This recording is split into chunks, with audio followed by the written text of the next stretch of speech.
always said we'd do it to ourselves, that humanity would be its own undoing. And shit, they were right. The city, once a shining beacon of our supposed brilliance, was now nothing but ash and twisted metal. It's a damn graveyard of wreckage, burnt-out cars, shattered glass, and the occasional reminder of lives left behind. The skyscrapers that had kissed the heavens now groaned under their own weight, leaning like drunkards about to topple. A sharp snap, followed by the crackling hiss of electricity dancing along my blade. My katana was alive, really fucking angry, spitting sparks and glowing faintly blue. It hummed like it hated everything around it.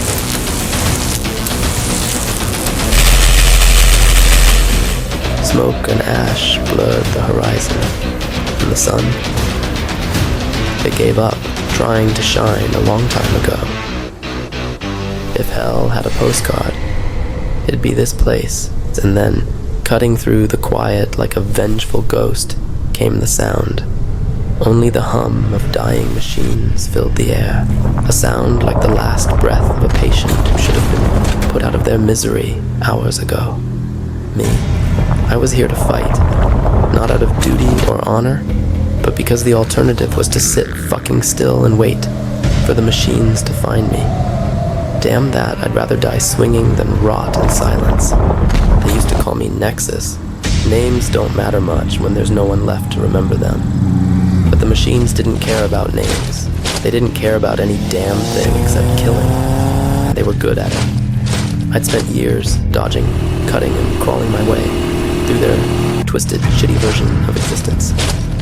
And now I was heading toward the last enclave of survivors, a flicker of life in a dead, fucked up world.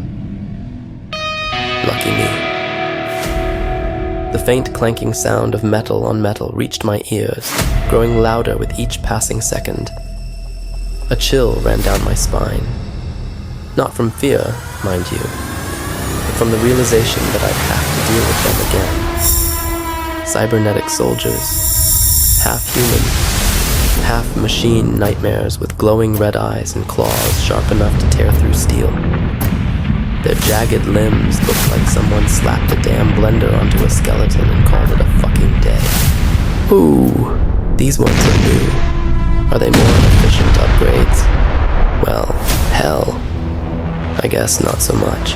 I didn't slow down as I gripped the hilt of my katana, feeling the familiar pulse of energy. It wasn't just a weapon. It was all I had left of a world that once made sense. The first soldier lunged, metal claws slicing the air inches from my face. Don't think, just move. Thinking will get you killed. I swung the blade clean through its torso. Sparks erupted and its upper half hit the ground with a satisfying clang. The bottom half. It stood there for a moment, wobbling like it hadn't gotten the memo, before collapsing in a heap. The comedy. You've got to find it somewhere. Oh goody, there's more. Damn bastards always fixing each other. I weaved through the wreckage, my broadsword flashing with each swing. Every strike sent shards of metal flying, but the machines didn't stop. They didn't know fear. They didn't know exhaustion. They just keep fucking coming. Above me, the buzz of drones cut through the smoky air, their laser sights locking onto my position. A barrage of shots rained down, searing the ground around me. One grazed my shoulder, not enough to stop me, but enough to remind me I wasn't invincible. With a sharp turn, I leaned to the side, sliding through a gap between two collapsed buildings. The drones lost me for now, but I knew better than to get comfortable. Then I saw it, the hulking figure in the distance, twice the size of a man, with arms like hydraulic presses and a glowing core in its chest, a cybernetic commander. The machines had decided I was worth the big guns. Lucky me, the commander roared, a sound like grinding metal, and charged. Its massive fists swung down, aiming to flatten me into the pavement. I rolled, narrowly avoiding the impact, and sprang to my feet.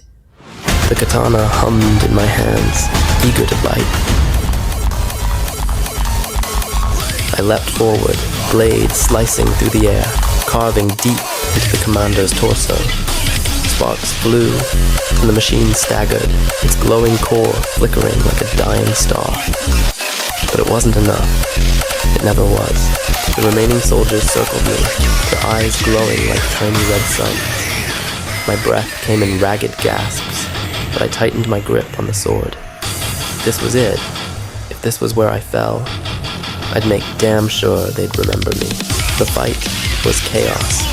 Metal versus my steel. Sparks lighting up the darkness. The smell of ozone thick in the air. My body moved on instinct.